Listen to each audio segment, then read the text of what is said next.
북이스라엘의 왕들은 참 하나같이 악한 왕들이었습니다. 그 중에서도 그 정도에 있어서 아주 뛰어난 굉장히 악한 왕이죠. 아합 왕입니다.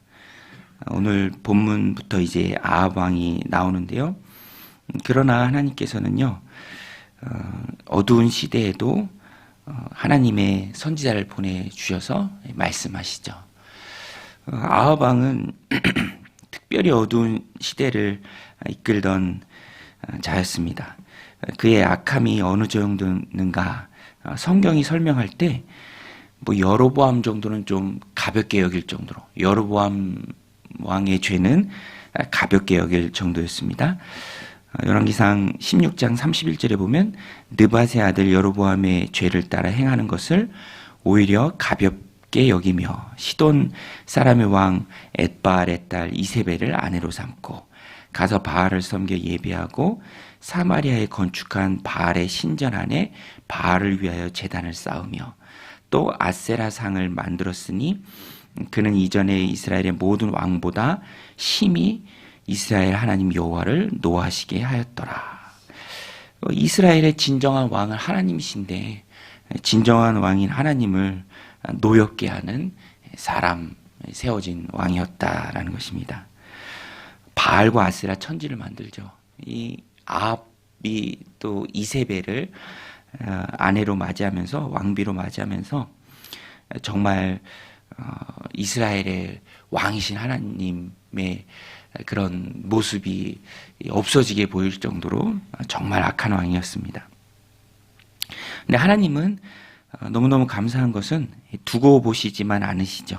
어두운 시대에 하나님께서 정말 탁월한 그리고 뛰어난 용맹한 선지자를 보내주십니다. 엘리야죠. 엘리야를 보내주십니다. 온 세상 역사를 주관하시는 분은 하나님이십니다. 사람처럼 보이지만 사람이 아니라 하나님이 온 세상 역사를 주관하시죠. 인간 왕이 힘있게 보일지라도 그가 세상 역사를 주관하는 것은 아닙니다. 하나님이 살아서 역사하시죠. 우리는 이러한 것을 하나님 주시는 믿음으로 또 하나님 보여주시는 것들을 통해서 깨닫고 그것을 인정하고 또 그것을 감사하며 하나님 앞에 나아가야 합니다. 어제 목사님 말씀 전해주신 것처럼 감사는 하나님의 은혜를 깨달은 자만이 하나님께 올려드릴 수 있는 정말 최고의 신앙의 행위죠. 주신 모든 것의 원인을 하나님께 돌리고 그 하나님께 감사하는 마음, 하나님 받으시는 너무너무 귀한 마음입니다. 그리고 그 시작은 하나님이 역사하신다, 하나님이 붙들어 주신다, 하나님이 허락하신다, 하나님이 열어주신다, 하나님이 이끌어주신다 라는 것입니다. 그래서 하나님의 은혜를 깨닫고 하나님의 왕 되심을 인정하고 선포하는 것이 너무너무 중요합니다. 오히려 그런데 깨닫지 못하고 더 악하게 구는 사람들이 있죠. 오늘 본문에 나오는 아합 왕. 하나님께서 강제로 깨닫게 하십니다. 네가 섬기는 그 우상이 신이 아니다. 바알은 사실 농경의 신으로 사람들이 추앙하는 그런 신이라 여겨지는 우상인데 비를 주관한다. 또 항상 짝이 아세라예요. 같이 나옵니다. 그래서 하늘에 비를 주관하는 바알, 또 땅의 그런 수확물들을 주장한다라고 여겨지던 아세라. 그런데 하나님이 강제로 깨닫게 하시죠. 선지자 엘리야를 통해서 말이 있기 전까지는 비도 또 이슬도 없다라는 것입니다. 비를 주시는 분은 하나님이시죠. 그것을 가뭄을 통해서 철저히 깨닫게 하십니다. 1절에 보면 길라 세우고 하는 자 중에 디셉 사람 엘리야가 아합에게 말하되 내가 섬기는 이스라엘의 하나님 여호와께서 살아계심을 두고 맹세하노니 내 말이 없으면 수년 동안 비도 이슬도 있지 아니하리라 하리나. 하나님께서 비를 주관하신다라는 것을 철저히 깨닫게 하십니다.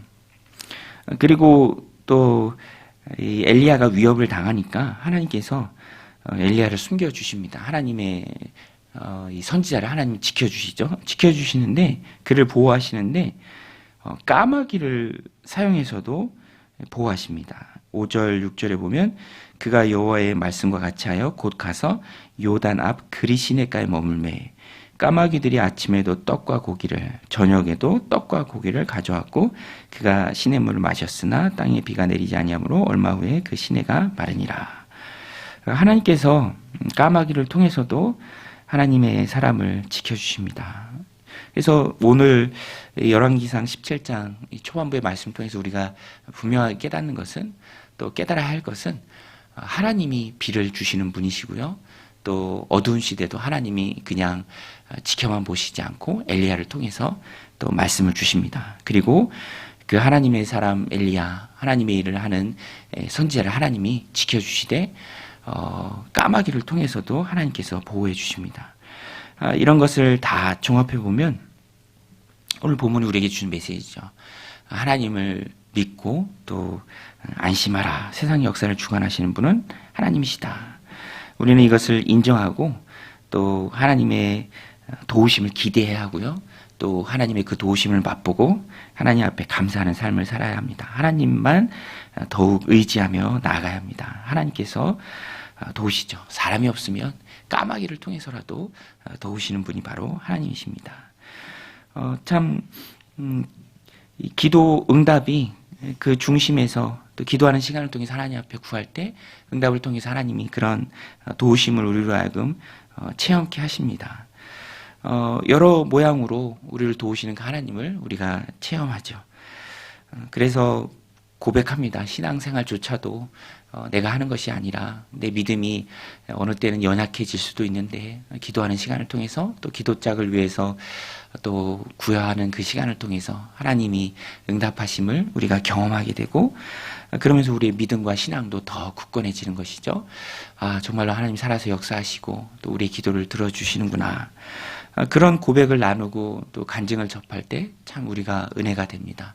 은혜를 구할 때 은혜를 부어주시고 또 도우시는 모습을 내 삶을 통해서 또 우리 지체들을 통해서 우리가 볼 때 여전히 살아서 역사하신 하나님, 내 삶을 지켜보시고 도우신 하나님, 이런 상황에서도 도움이 올까 했을 때 까마귀를 통해서도 지켜주시고 도우신 하나님, 그것을 우리가 늘 깨달을 때 우리의 믿음과 신앙이 더 깊어지고요. 또 더 깊어지는 그 길로 하나님께서 우리를 이끌어 주신다라는 것입니다. 그 중심에 아합을 대적하는 하나님의 사람 엘리야가 있죠. 하나님이 적절한 시기에 보내서 또 이스라엘을 아합의 손에 넘어가지 않도록 지켜주십니다. 예수님도 하나님이 보내주셨죠. 갈라디아서 4장 4절에 보면 때가 참에 예수님을 보내주셨습니다. 로마가 뭐 지금의 미국은 상대도 안 될 정도로 강대국이었을 때 자기들이 진짜 세상의 왕인 양 굴 때 진짜 왕은 하나님이시다. 진짜 왕은 예수님이시다. 때가 참에 예수님을 보내주셨습니다. 오늘 우리도 하나님 주신 삶을 살아갈 때 하나님이 때에 맞게 역사하신다라는 것을 잊지 말고 우리의 시선을 들어서 하나님의 도우심을 볼 수 있어야 합니다. 항상 하나님은 때에 맞게 역사하십니다. 보내주실 분들을 보내주시고 또 도움을 주십니다. 사람이 없다면 까마귀를 통해서라도 하나님의 택한 백성을 지키시는 분이 바로 하나님이십니다. 그래서 우리는 성도로 이 땅을 살아갈 때 늘 하나님의 역사를 인정해야 돼요. 오늘도 우리가 참으로 많은 말을 하고 또 그런 고백들을 할 텐데 어찌하든지 우리는 신자이기 때문에 말에 믿음과 신앙이 담겨 있어야 합니다. 그냥 사실을 언급하더라도 그냥 사실에 부정적인 것이 끼지 않도록 우리는 항상 온 세상을 다스리시는 그 하나님을 우리의 말로 고백할 수 있어야 합니다. 그것이 믿음과 삶과 언행의 일치죠. 그것이 성경이 오늘 우리에게 주는 귀한 메시지입니다. 상황이 어려울 때가 참 많이 있습니다. 환경이 어려울 때가 참 많이 있습니다. 그럴 때도 우리는 엘리야를 까마귀를 통해서도 지키신 그 하나님을 기억하고 때가 참에 예수님을 보내주셔서 우리를 구원하신 주님을 기억하고 여전히 신실하게 우리를 도우실 그 하나님 앞에 기도하기를 쉬지 말아야 합니다. 오늘도 우리가 하나님 앞에 간구할 때 하나님 우리의 삶 가운데 신실하게 응답하실 줄로 믿습니다. 그 응답의 기쁨이 우리들 삶에 가득하시기를, 또 복된 하루가 되시기를 주님의 이름으로 간절히 축원드립니다. 우리 같이 말씀 붙들고 기도하며 나아가겠습니다.